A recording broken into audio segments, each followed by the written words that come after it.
In May 1945, the war in Europe came to an end, but thousands of German tanks remained scattered across the continent. Panthers, Tigers, and Panzer IVs stood abandoned along roads, in forests, and beside ruined factories. With Germany's surrender on May 8, 1945, the Allies were confronted with a practical and immediate question: what was to be done with the remnants of Hitler's armored fleet? By this point, Germany's armored force was only a shadow of what it had been earlier in the war. Months of fuel shortages, relentless Allied bombing, and constant retreat had left hundreds of vehicles immobilized or abandoned. Across Bavaria, in the Ruhr, and around Berlin, Allied soldiers encountered German tanks with empty fuel tanks, missing components, or visible mechanical damage. In many cases, parts had been removed to keep other vehicles operational during the final weeks of fighting. Some tanks had been deliberately disabled before surrender. German crews destroyed engines, transmissions, or gearboxes to prevent capture. Others were abandoned intact but mechanically unreliable. As Allied forces advanced, they moved quickly to secure armored vehicles left behind in their respective occupation zones. In the American zone, U.S. technical intelligence teams cataloged tanks at collection points such as Oberndorf, Iserlohn, and Garmisch-Partenkirchen. British RMA units carried out similar work at facilities including Hillersleben and Zossen, while Soviet trophy brigades recovered large numbers of armored vehicles across eastern Germany and into Berlin. The condition of Germany's surviving tanks varied widely. Some vehicles were nearly complete, but worn down by poor maintenance and overstressed components. Others had been stripped of radios, optics, or engines, leaving behind little more than armored hulls. Several tanks and assault guns found in depots were factory fresh but incomplete, reflecting the disruption of German production caused by bombing, material shortages, and collapsing logistics. Operational records recovered from workshops and depots allowed Allied analysts to trace wartime deployment and maintenance practices, although many documents had been destroyed during the final weeks of the war.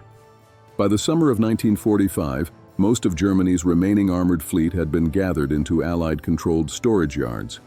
There, the vehicles awaited decisions on whether they would be studied, transferred to other armies, or scrapped.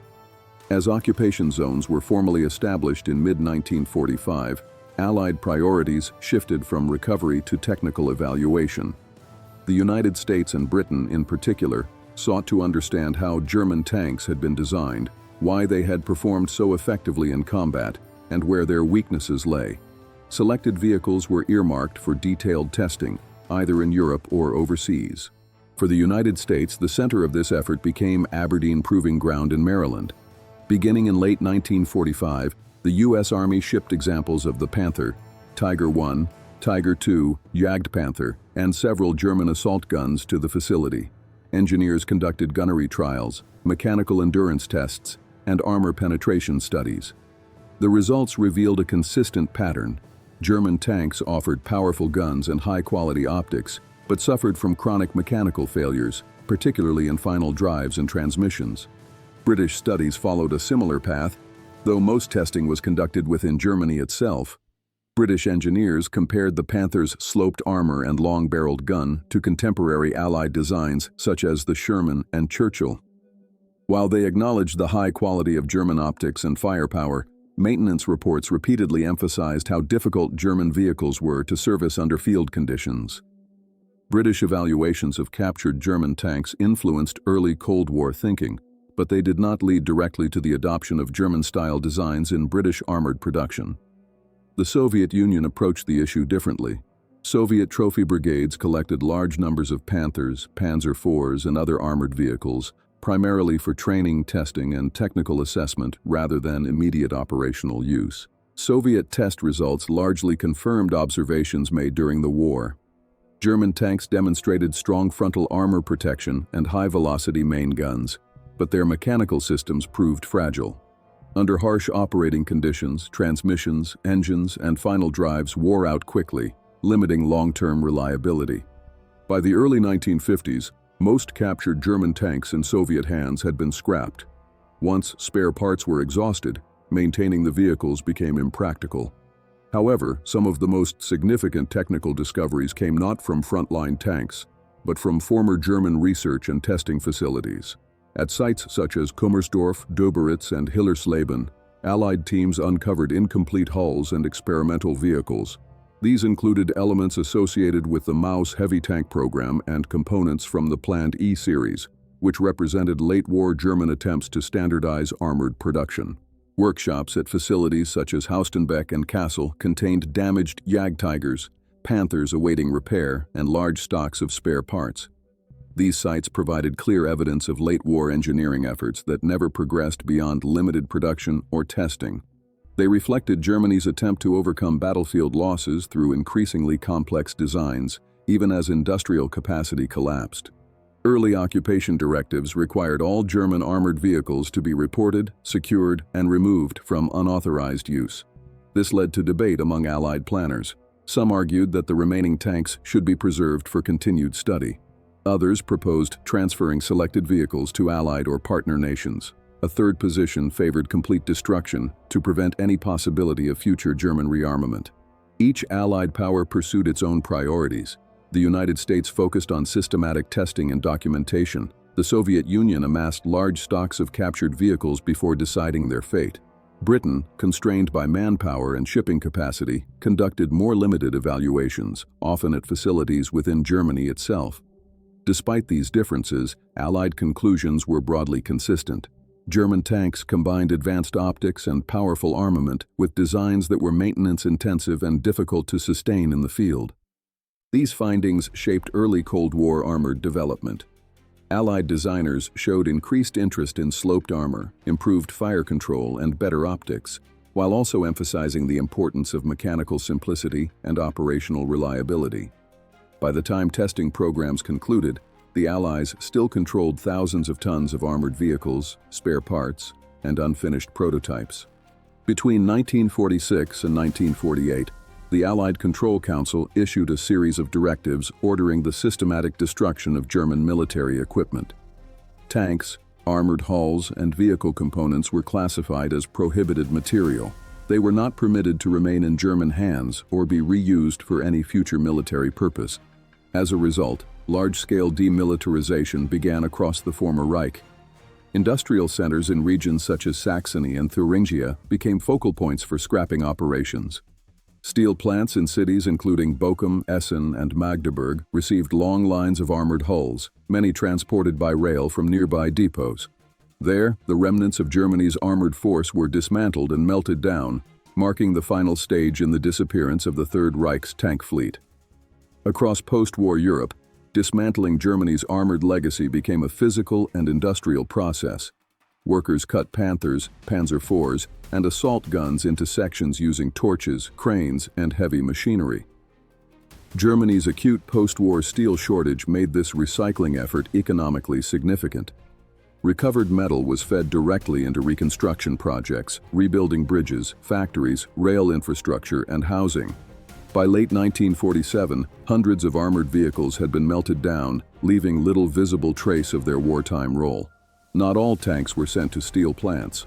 In rural and mountainous areas, Allied engineers repurposed abandoned German armor for environmental and civil engineering projects. One well-documented case occurred along the Enns River in Austria, where bulldozed Panthers and other vehicles were embedded into riverbanks to reinforce embankments and control erosion. Similar practices were employed at quarry sites across Central Europe. Tanks were used as fill material in landslide-prone areas, stabilizing slopes and abandoned excavations. Over time, soil and vegetation covered these remains, gradually absorbing them into the landscape. Another significant portion of surviving German armor was designated as target hulks. British forces used tanks at firing ranges such as Lulworth, while American units employed captured vehicles at Grafenwohr and Aberdeen. Soviet forces conducted similar live fire testing at multiple training grounds. These vehicles allowed crews to test new ammunition, practice gunnery, and evaluate the effectiveness of emerging anti-armor technologies. Once heavily damaged, they were either abandoned on site or later broken down for scrap. Clearance operations continued across regions heavily scarred by the final months of fighting. In Czechoslovakia and Poland, local recovery teams removed wrecked tanks from roadsides, forests, and former defensive lines. Some were transported to scrapyards, while others were reused in land reclamation and infrastructure projects. Former German research and testing facilities also underwent systematic dismantling. Incomplete prototypes, including components of the Maus program, E-series hulls, and experimental chassis, were broken up and destroyed. The scale of demilitarization left few German tanks intact. Despite this, rumors occasionally circulated of secret bunkers filled with Panthers or hidden warehouses containing undamaged Tigers. Available evidence does not support these claims. Investigations consistently point to misidentified industrial structures, training hulks, or Cold War-era speculation. By 1948, the vast majority of Germany's wartime armored vehicles had been destroyed. Only a limited number survived, preserved for testing, transferred to museums, or retained by foreign armies. While most German tanks were dismantled or recycled, a smaller but significant number found new roles abroad. In the immediate post-war years, several countries lacked modern armored vehicles and required equipment quickly. Captured German tanks filled these gaps, extending the operational life of German designs into the 1950s and, in some cases, into the early 1960s. France was among the earliest and most extensive users. French forces collected Panthers from depots in southwestern Germany and incorporated them into the 503rd Tank Regiment. French crews valued the Panthers' firepower and optical quality, which surpassed many contemporary Allied tanks. However, maintenance problems soon emerged. Limited spare parts, worn drivetrains, and mechanical fatigue reduced availability and highlighted the long-term cost of operating complex wartime designs. French workshops frequently cannibalized multiple vehicles to keep a single Panther operational. Reports from the early 1950s documented persistent transmission failures, and by 1951, France retired its remaining Panthers as maintenance costs became unsustainable. Even so, the experience influenced French armored doctrine during a critical period when the country was rebuilding its military forces. Czechoslovakia played a distinct role in the post-war fate of German armor. As a major wartime manufacturing center, it retained both industrial capacity and technical expertise. After 1945, Czechoslovak factories continued production of the Hetzer, designated the G-13, based on the Panzer 38 chassis. Many of these vehicles were sold to Switzerland, where they remained in service well into the Cold War. The combination of relatively simple mechanics and dependable engines made the Hetzer attractive to countries seeking cost-effective tank destroyers. Czechoslovakia also operated leftover Panzer IVs and assault guns before gradually transitioning to Soviet-supplied designs. Across Eastern Europe, countries such as Romania, Bulgaria, and Yugoslavia fielded German vehicles obtained through wartime capture or Allied redistribution. Romania used Panzer IVs primarily for training, while Bulgaria integrated a mix of Panzer IVs and assault guns into its early post-war armored units. By the mid-1950s, most Eastern European forces had fully shifted to Soviet-supplied T-34s and newer armored vehicles, ending the operational use of German designs in the region. Spain became another notable post-war user. In late 1943, Germany had supplied the Franco government with Panzer IVs and Stu G3s assault guns. The Panzer IV remained Spain's most capable armored vehicle into the mid-1950s, operating alongside older Panzer I models. As maintenance challenges increased, the fleet gradually declined. In 1967, Spain sold 17 surviving Panzer IVs to Syria. One of the most unexpected post-war operators was Syria. During the 1950s and 1960s, Syrian forces acquired Panzer IVs from both Czechoslovakia and Spain. These tanks were deployed with frontline units along the Golan Heights and remained in service into the early 1970s. Their use represents one of the last known operational deployments of a German World War II tank. This extended service life reflects the global circulation of surplus armor during the early Cold War. Many nations sought affordable equipment amid emerging regional tensions. Spare parts shortages ultimately shaped the fate of these fleets. Crews relied on captured depots, local manufacturing, or improvised solutions. Mechanics fabricated components, combined parts from multiple vehicles, and worked with incomplete technical manuals. Despite these challenges, German tanks continued to influence armored doctrine during the early Cold War period. By the mid-1950s, most countries had retired their remaining German vehicles.